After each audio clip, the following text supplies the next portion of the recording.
कि अपने पति के साथ रात नहीं गुजारी थी क्योंकि मुझे अपने पति से नफरत थी। फिर एक रात मैंने सारी हदें पार करके अपने 3 दोस्तों को घर बुलाया और फिर नशे की हालत में तीनों दोस्तों ने मिलकर मेरे साथ।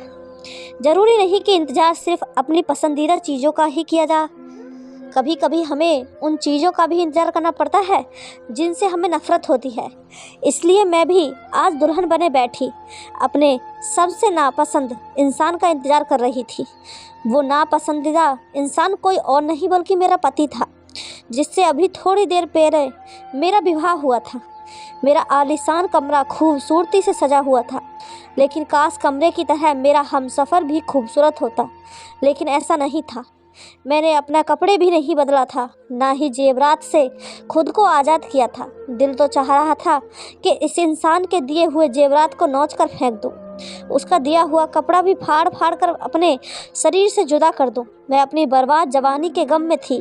मैं अपनी इन्हीं सोचों में थी कि दरवाज़ा खुला और मेरा पति अंदर दाखिल हुआ। मैंने जानबूझकर अपना हुलिया नहीं बदला था ताकि मैं उसे एहसास दिला सकूं कि मैं कितनी खूबसूरत हूं और वो मेरे मुकाबले में कितना आम सा। जब वो मेरे करीब आकर बैठा तो मुझे हूर के गले में पड़ा लंगूर वाला मुहावरा अपने हालात पर सादिक लगा था। उसने मुझे देखकर मेरी तारीफ़ की कि मैं बहुत खूबसूरत लग रही हूँ, तो बदले में मैंने कहा कि हाँ, मैं बहुत खूबसूरत हूँ, लेकिन तुम मेरे लायक नहीं हो। काश मैं भी तुम्हारी तारीफ़ के जवाब में तुम्हें खूबसूरत कह सकती, लेकिन शायद अफसोस कि तुम इस बात के लायक नहीं हो कि तुम्हारी तारीफ़ की जाए। ऐसा कहकर मैंने उसके दिए हुए तमाम जेवरात नोच फेंके, अपना हेयर स्टाइल उजाड़ दिया। फिर उसके दिए हुए कपड़े बदलने के लिए ड्रेसिंग रूम में चली गई। फिर मैंने 1 लाख रुपए वाला मेकअप साफ़ किया और अपना चेहरा आईने में देखने के बाद दोनों हाथों में चेहरा छुपाकर फूट फूट कर रोने लगी। मैं जानबूझकर वॉशरूम से देर से बाहर निकली ताकि मेरा पति सो जाए, लेकिन मैं बाहर आई तो वो कमरे में नहीं था। मैंने भगवान का धन्यवाद किया और कमरे का दरवाज़ा लॉक करके सो गई। मैंने सोचा था कि मुझे बहुत हंगामा करना पड़ेगा और अपने पति से बहुत बुरे तरीके से पेश आना पड़ेगा ताकि वह मेरे पास न आए, लेकिन मुझे ऐसा कुछ भी नहीं करना ज़रूरत पड़ी थी। वो खुद ही खामोशी से एक तरफ हो गया। उसने मेरे मामले में किसी किस्म की ज़बरदस्ती नहीं की थी।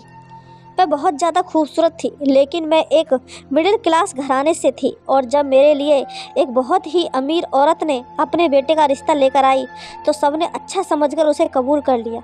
जब मैंने लड़के की शक्ल देखी तो वो मुझे एक आंख भी नहीं भाया था। उसके पास पैसे के अलावा कुछ भी नहीं था। वह बहुत बदसूरत था। मैंने बहुत हंगामा किया, लेकिन घर वालों ने मेरी एक भी ना सुनी क्योंकि वो सब पैसे के मारे हुए थे और उन्हें इस अमीर घराने की सूरत में अपना भविष्य बेहतर महसूस हो रहा था। और मेरी सास को अपने बेटे के लिए चांद सी दुल्हन चाहिए थी और मेरी खूबसूरती देखकर वो मुझे अपनी बहू बनाने के लिए मचल उठी थी। जब मेरे अपने घर वालों पर बस नहीं चला तो मैंने तय कर लिया कि मैं उन दोनों माँ बेटे का जीना तंग कर दूंगी, क्योंकि उनकी वजह से मेरी ज़िंदगी बर्बाद हुई थी। उन दोनों ने मेरी गरीबी का फ़ायदा उठाया था, अपनी दौलत की नुमाइश करते हुए मुझे खरीद लिया था। मेरे जज्बात और मेरे एहसास की किसी को कोई फिक्र नहीं थी। मेरी सास ने मेरे मायके वालों को बहुत सारे पैसे दे दिए थे और मैंने अपने मायका वालों से हर किस्म का रिश्ता ख़त्म कर दिया था और उनसे कहा था कि आगे ज़िंदगी में उनकी शक्ल भी देखना पसंद नहीं करूँगी, क्योंकि उनकी वजह से मेरी ज़िंदगी बर्बाद हो गई है। मैं जितना खूबसूरत थी, मुझे पैसे की नहीं अच्छी शक्ल सूरत की ज़रूरत थी। पैसा तो कोई भी कमा सकता है, लेकिन अच्छी शक्ल सूरत हर किसी के पास नहीं होती। इस ज़बरदस्ती शादी के बाद मैं बदमाशी पर उतर आई थी। मैंने फैसला कर लिया था कि मैं इस घर को तहस नहस कर दूंगी, इस घर के मालकिन का सुकून खराब कर दूंगी। ये घर देखने में बहुत खूबसूरत और आलीशान था, लेकिन जितना बड़ा ये घर था उतने ही मुझे उसके अंदर रहने में घुटन महसूस हो रही थी। सच कहते हैं, इंसान का जहाँ दिल ना लगे वहाँ कितना ही सुकून क्यों ना हो, कोई फ़ायदा ही नहीं होता। इस घर में नौकर चाकर थे, जिंदगी की हर सुख सुविधाएं मौजूद थीं, लेकिन वो नहीं था जिसकी मुझे ज़रूरत थी। मेरी माँ ने मुझे कहा था कि मर्द की शक्ल कौन देखता है, तो मैंने कहा था कि मुझ जैसी खूबसूरत पत्नी को तो ज़रूर पति की शक्ल देखती है। सुबह शाम दिन रात मर्द की शक्ल देखती है। अगर वही पसंद की ना हो तो फिर पत्नी किधर जाए। मैंने अपनी माँ से कहा था कि चंद दिन की बात नहीं है किसी को बर्दाश्त करना, ये उम्र भर की बात है। एक चेहरा सारी ज़िंदगी देखना पड़ता है, और अगर वही एक चेहरा पसंद ना हो तो फिर लड़की क्या करे। शादी के दूसरे रोज़ मेरी सास की सहेलियां मुझे देखने के लिए आईं, तो मैंने उनके सामने खूब हंगामा किया, जिसकी वजह से मेरी सास को बहुत ही शर्मिंदगी का सामना करना पड़ा। मैंने सोचा इस हंगामे के बाद तो मेरी सास किसी को घर बुलाना छोड़ देगी, अब ये दोबारा किसी को घर नहीं बुलाएगी। और वैसा ही हुआ, सास ने दोबारा किसी को घर नहीं बुलाया। सास की हालत देखकर मुझे कुछ सुकून मिला था। जो लोग मुझे बर्बाद किए थे उन्हें परेशान करके मुझे सुकून ही तो मिलना था। लेकिन बात यहीं ख़त्म नहीं हुई थी। मैं हर दिन कोई ना कोई ऐसा बहाना ढूंढती थी जिसकी वजह से मेरी सास और मेरे पति को परेशानी और शर्मिंदगी उठानी पड़े। मुझे देखकर वो दोनों बिल्कुल खामोश हो जाते थे, मुझे कुछ भी नहीं कहते थे। अगर मुझे कुछ कहते तो उन्हें मुँह की खानी पड़ती थी, क्योंकि मैं बदले में बदतमीजी पर उतर आती थी। वो लोग शरीफ लोग थे, इसलिए खामोश हो जाते थे। मैंने सोचा था कि मैं उन्हें इतना तंग कर दूंगी कि आगे 7 नस्लों तक ये लोग कभी भी किसी गरीब लड़की की मजबूरी का फ़ायदा उठाने से पहले 1000 बार सोचेंगे। जब मुझे इस सब से भी चैन न मिला तो मैंने एक नया काम शुरू कर दिया। मैं रोज़ाना शाम को छोटे कपड़े पहनकर ड्राइवर के साथ घर से निकल जाती और सारी रात बाहर गुजारती, सुबह का टाइम वापस आती। मैंने ऐसी जगहों को चुन लिया था जहां पर अमीर लड़के और लड़कियां जाते थे। शहर में इस तरह की बहुत सारी जगह थी जो कि खास अमीर नौजवानों के लिए बनाई गई थी, और वो लोग वहीं सारी रात गुजारते थे। दूसरे देशों में ऐसी जगहों को नाइट क्लब का नाम दिया जाता था, लेकिन हमारे देश में ऐसी जगहों का कोई खास नाम नहीं था। हमारे देश में ऐसी जगह को छुपाकर इस्तेमाल किया जाता था ताकि कोई पुलिस का छापा ना लग जाए। मैं भी ऐसे ही एक नाइट क्लब का हिस्सा बनती जा रही थी। मैं रोज़ाना रात को वहां जाती थी और फिर वहां पर बैठकर सबको देखती रहती थी। कुछ लड़के डांस कर रहे होते थे, कुछ डीजे म्यूज़िक पर म्यूज़िक चलाते, कुछ गेम्स खेलते रहते थे जिसमें बॉलिंग सुनकर, और इस तरह के खेल शामिल थे। मैं किसी के खेल का हिस्सा नहीं थी, ना ही किसी डांस में शामिल होती थी। बस एक कोने में बैठ जाया करती थी और सबको देखती रहती थी। शुरू में रात को देर होने पर मेरी सास फ़ोन करके पूछती थी कि मैं कहाँ हूँ और कब आऊँगी, मगर जब मैंने इस बात पर उन्हें ठीक से जवाब दे दिया तो बाद में उन्होंने मेरी खैर खबर लेना छोड़ ही दिया। मैंने अपनी सास से साफ कह दिया था कि अगर उन्होंने मेरे मामले में दखल अंदाजी की तो मैं मीडिया में चली जाऊंगी और उनकी फैमिली को बदनाम कर दूंगी। झूठ बोलकर, इल्ज़ाम लगाकर और बहुत कुछ कहकर ये शरीफ लोग थे मेरी धमकी से डर गए और मुझे आज़ाद छोड़ दिया। लेकिन अंदर ही अंदर वो दोनों घुट रहे थे। मैं जहाँ रोज़ाना रात गुजारने लग जाती थी वहीं फिर मुझे एक लड़का मिला। मैं अपने ख्यालों में गुम थी कि वो मेरे पास आया और उसने कहा कि वह रोज़ाना मुझे देखता रहता है। मैं एक कोने में बैठी रहती हूँ, किसी से कोई बात ही नहीं करती। मैं इस जगह का हिस्सा नहीं हूँ तो फिर यहाँ पर क्यों मौजूद हूँ? ये उस लड़के का पहला सवाल था और पहली बात थी जो उसने मुझसे की थी। रोहन की बात से मुझे उसमें दिलचस्पी महसूस हुई थी। मैंने उससे दोस्ती कर ली और रोहन के 2 और दोस्त थे, मेरी उनसे भी दोस्ती हो गई। इस तरह मुझे 3 अच्छे दोस्त मिल गए। पहले मैं इस जगह पर मजबूरन आया करती थी ताकि मैं अपनी सास और अपने पति को तकलीफ़ पहुंचा सकूं, लेकिन अब मुझे यहाँ पर रोहन जैसे दोस्तों की संगत मिल गई थी और मुझे बहुत अच्छा लग रहा था। उन तीनों की ये बात बहुत अच्छी थी कि वो तीनों अपनी हद में रहते थे। मैं गुस्सा ज़रूर थी, लेकिन मुझे भी अपनी हद का अंदाज़ा था। दोस्ती हो गई थी, लेकिन उसने मुझे कभी ना डांस के लिए ना किसी गलत फरमाइश के लिए मजबूर किया था। हम शाम को इकट्ठे होते थे और सारी रात बातें करते थे, इधर उधर घूमते थे, लड़के लड़कियों को देखकर उन पर हंसते, एंजॉय करते थे और फिर सुबह होने से पहले घर चले जाते थे। मुझे इन तीनों से दोस्ती में कोई बुराई महसूस नहीं हो रही थी। एक दिन मैं वहाँ से वापस आई तो मेरी सास मेरे इंतजार में बैठी हुई थी। उन्होंने मुझे देखते हुए कहा कि अब बहुत हो गया है, वो ज़्यादा बर्दाश्त नहीं कर सकती, बेहतर होगा कि मैं ये घर छोड़कर चली जाऊँ। उनका बेटा मुझे डिवोर्स देने के लिए तैयार है। सास की बात पर मैं ज़ोर से हंसने लगी और मेरी सास मुझे हैरत से देख रही थी कि मैं हंस क्यों रही हूँ। मैंने उनसे कहा कि मैं इतनी जल्दी उनकी और उनके बेटे की जान नहीं छोड़ने वाली हूँ। मेरी ज़िंदगी को माँ बेटे ने मजाक समझ रखा है कि जब चाहे मुझे इस घर में ले आएं और जब चाहे निकाल दें। मैंने उनसे कहा कि मैं इसी घर में रहूंगी और अगर मुझे यहाँ से किसी ने निकालने की कोशिश की तो मेरे मौत के जिम्मेदार वह खुद होंगे। मेरी सास एक बार फिर से मेरी धमकियों से डर गई थी और खामोश हो गई, लेकिन सास की बातों ने मुझे एहसास दिला दिया था। मैंने सोचा अभी से मेरी सास मुझे घर से निकालने की बात कर रही है, अब इसी घर में उनकी आंखों के सामने बेशर्मी के तमाम हदें पार कर दूंगी। इसी मकसद के लिए मैंने रात को नाइट क्लब में जाने के बजाय रोहन और उसके दोनों दोस्तों को घर पे बुलाना शुरू कर दिया। मेरे तीनों दोस्तों रात को घर आ जाते थे और मैं उनके साथ ड्राइंग रूम में बैठकर शोर शराबा करती, अपनी सास और अपने पति को खूब जलाती थी। मैं अपने दोस्तों से कहती थी वो ऊंची ऊंची आवाज़ में हंसें या उल्टी सीधी बातें करें ताकि उनकी वो बातें मेरी सास और मेरे पति के कानों तक पहुँचे और उनके दिल जले। मेरी सास तो हमें इस तरह से देखकर जहर का घूंट भर के रह गई थी। फिर एक दोस्त सिगरेट लेकर आया जिसमें नशा था।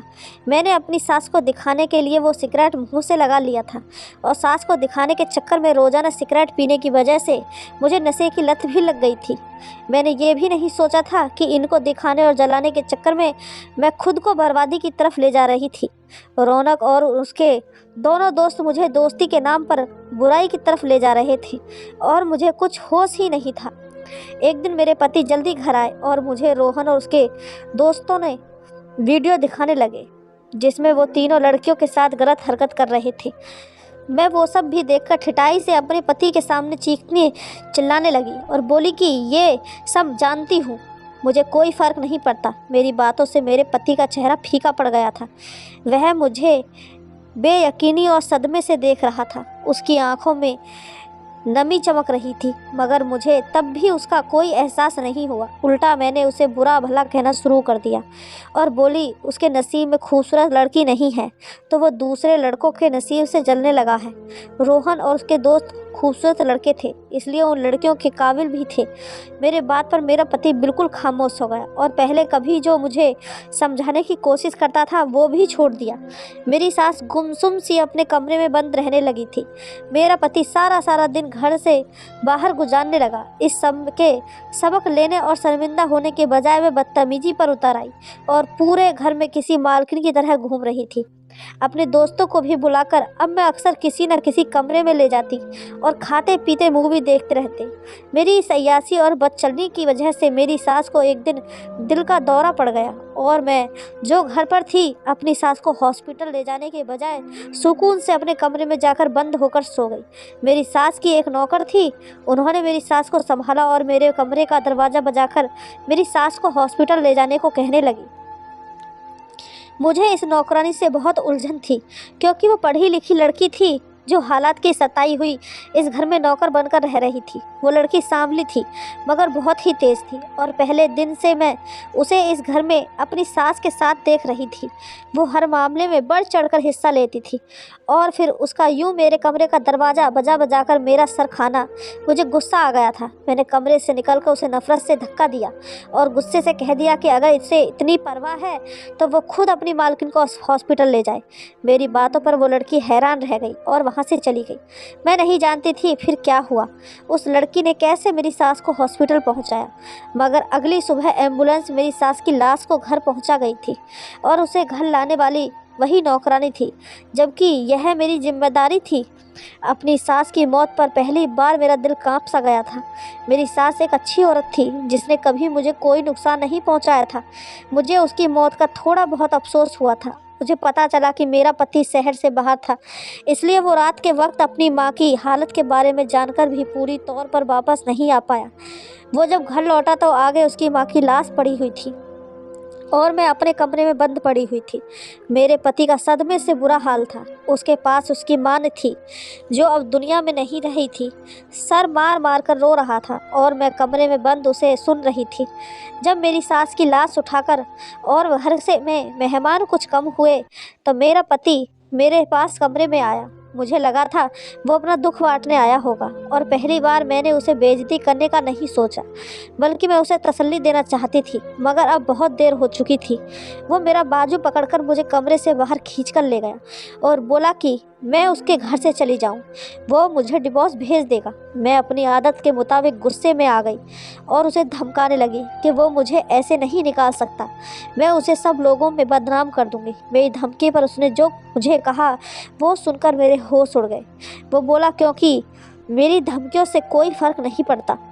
सब लोग जानते हैं मैं बदकिरदार लड़की हूँ और लोग कई बार उसे ऐसी बदकिरदार पत्नी को डिवोर्स देने का राय भी दे चुके हैं, मगर उसकी माँ एक अच्छी औरत थी। उसने अपने बेटे को डिवोर्स देने से रोका था और हर बार कोशिश करती रही कि मुझे समझा सके।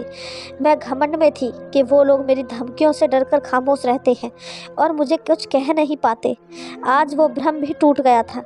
मुझे आज पता चला था कि मुझे सिर्फ मोहलत मिल रही थी, मगर मैं अपनी जिद और ठिठाई की वजह से बहुत आगे बढ़ती चली गई थी। मैं अब सच्चाई जानकर थोड़ी घबरा गई थी और अपने पति को दबाने के लिए उसे एहसास दिलाने की कोशिश करने लगी कि वो अपनी माँ की लाई हुई लड़की को यूँ घर से निकालकर अपनी माँ की आत्मा को तकलीफ़ देगा। मेरी कोशिश थी कि वो किसी तरह मुझे एक बार मौका दे दे, क्योंकि मैं अब पैसों के बगैर नहीं रह सकती थी और अपने घर वालों से मैं बहुत पहले ही इस तरह चीख चीख कर उन सब को जलील करके सारे रिश्ते ख़त्म कर चुकी थी। मेरी बात पर मेरे पति ने नफरत से मुझे देखा और कहा कि मेरी माँ तुझ जैसी लड़की को लाकर खुद भी पछतावे में थी, इसलिए उसकी आत्मा कभी बेचैन नहीं होगी। फिर उसने मुझे बताया कि कैसे उसकी माँ की तबीयत खराब होने पर उसकी नौकरानी ने उसे कॉल की थी। तब उसने ही नौकरानी से कहा था कि वो कॉल पर मुझसे बात कराए ताकि वो मुझसे कह सके कि मैं उसकी माँ को अस्पताल ले जाऊं। मगर जब नौकरानी ने मेरा दरवाज़ा बजाया तो मैं उल्टा चीखने लगी और उसे कह दिया कि वह खुद ले जाए। तभी मेरा पति दूसरे तरफ फ़ोन पर मौजूद था और उसने सब सुन लिया था। वो बोला कि उसने तभी सोच लिया था कि अब उसकी माँ चाहे जितना भी वास्ता दे, वो मुझ जैसी लड़की से रिश्ता नहीं रखेगा। लेकिन उसकी नौबत ही नहीं आई और उसकी माँ तड़प तड़प कर दुनिया से चली गई। वो पहली बार मुझे नफरत से देख रहा था और बोला कि उसे कभी भी खूबसूरती की चाहत नहीं थी, वो हमेशा से सिर्फ अच्छी लड़की चाहता था। मगर उसकी माँ की इस ख्वाहिश ने उन दोनों माँ बेटों को जलील करवा दिया था। मैं सच जानकर खामोश रह गई। मेरा पति मेरे खूबसूरती से कभी खुश ही नहीं था, वो सिर्फ मुझे पत्नी की हैसियत से इज्जत देता था और मैं समझती रही कि वह मेरी सूरत का दीवाना है। मेरी सुने बिना मेरे पति ने उसी वक्त मुझे वही डिवोर्स दे दिया। साथ ही उसने मुझे डिवोर्स के कागजात तैयार करवाने तक मुझे गेस्ट हाउस में रहने का कहा। मुझे उस वक्त भी महसूस नहीं हुआ और अब भी मैं अपनी गलती मानने को तैयार नहीं थी। मैंने उसे जताने के लिए कि मुझे उसकी परवाह नहीं है अपने तीनों दोस्तों को घर बुलाया और उसके साथ हल्ला गुल्ला करते हुए बेशर्मी की हद पार कर दी। मेरा पति उस रात घर से चला गया था और मैं भी अब काम ख़त्म कर चुकी थी। मैंने उन लड़कों के साथ नशा किया और जब उन्होंने मुझे होशो हवास से बेगाना देखा तो पहली बार अपना असल रूप मेरे सामने ले आए और वह सब मिलकर मेरे साथ ज्यादती करने लगे। मैं चीखती चिल्लाती मदद मांगती रही, मगर मेरी सुनने वाला वहाँ पे कोई भी नहीं था। अगले दिन वो लड़के मुझे मुर्दा हालत में वहीं छोड़कर चले गए और मेरे पति ने आकर मुझे डिवोर्स के कागजात पकड़ा दिए। मैं डिवोर्स के कागज लेकर भी उस हालत में नहीं थी कि वहाँ से कहीं जा सकती। मैं अपनी किस्मत पर रो रही थी। अपनी इज्जत गंवाकर मुझे एहसास हुआ था कि क्लब में नशा करने वाले लड़के कभी दोस्त नहीं हुआ करते, जबकि उनकी असलियत तो मेरा पति बहुत पहले ही मुझे बता चुका था।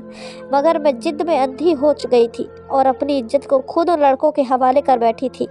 पूरा एक हफ्ता मैं वहाँ बेबस पड़ी रही और नौकरानी मेरे आगे खाना फेंक कर चली जाती थी।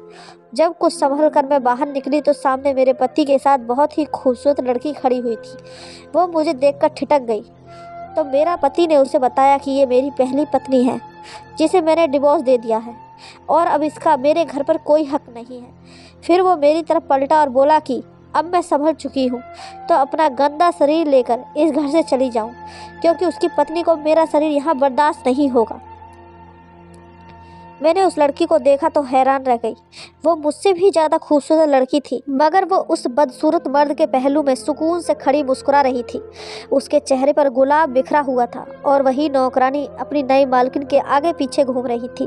फैमिली पूरी थी और मेरी वहाँ कोई जगह नहीं थी। इस फैमिली का हिस्सा मैं भी तो हो सकती थी अगर मैंने अपने घमंड में सब कुछ गंवा दिया ना होता। अब मैं एक पागल खाने में रहती हूँ क्योंकि मेरे साथ हुए हादसे ने मुझे दिमागी मरीज बना दिया है। मैं कभी बिल्कुल ठीक होती हूँ और कभी अचानक चीखने चिल्लाने लगती हूँ। मेरे अंदर डर सा ठहर चुका है कि अब मैं पाप का हिस्सा बन चुकी हूँ। भगवान ने मुझे इज्जत की ज़िंदगी दी थी, लेकिन मैंने खुद अपने लिए जिल्लत बना लिया था। रोहन और उसके दोस्त बहुत खूबसूरत थे, लेकिन उन खूबसूरत चेहरों का भयानक रूप मैंने जब देखा तो मुझे खूबसूरत चेहरों से नफरत हो चुकी थी। मैं आज भी शीशे में अपना चेहरा देखकर बुरे तरीके से अपना बाल नोचने शुरू कर देती। तो दोस्तों, ये थी मेरी कहानी। आपको भी ये मेरी कहानी कैसी लगी कमेंट करके हमें ज़रूर बताएं। कहानी अच्छी लगी हो तो चैनल को सब्सक्राइब, वीडियो को एक लाइक ज़रूर कर दें। धन्यवाद दोस्तों।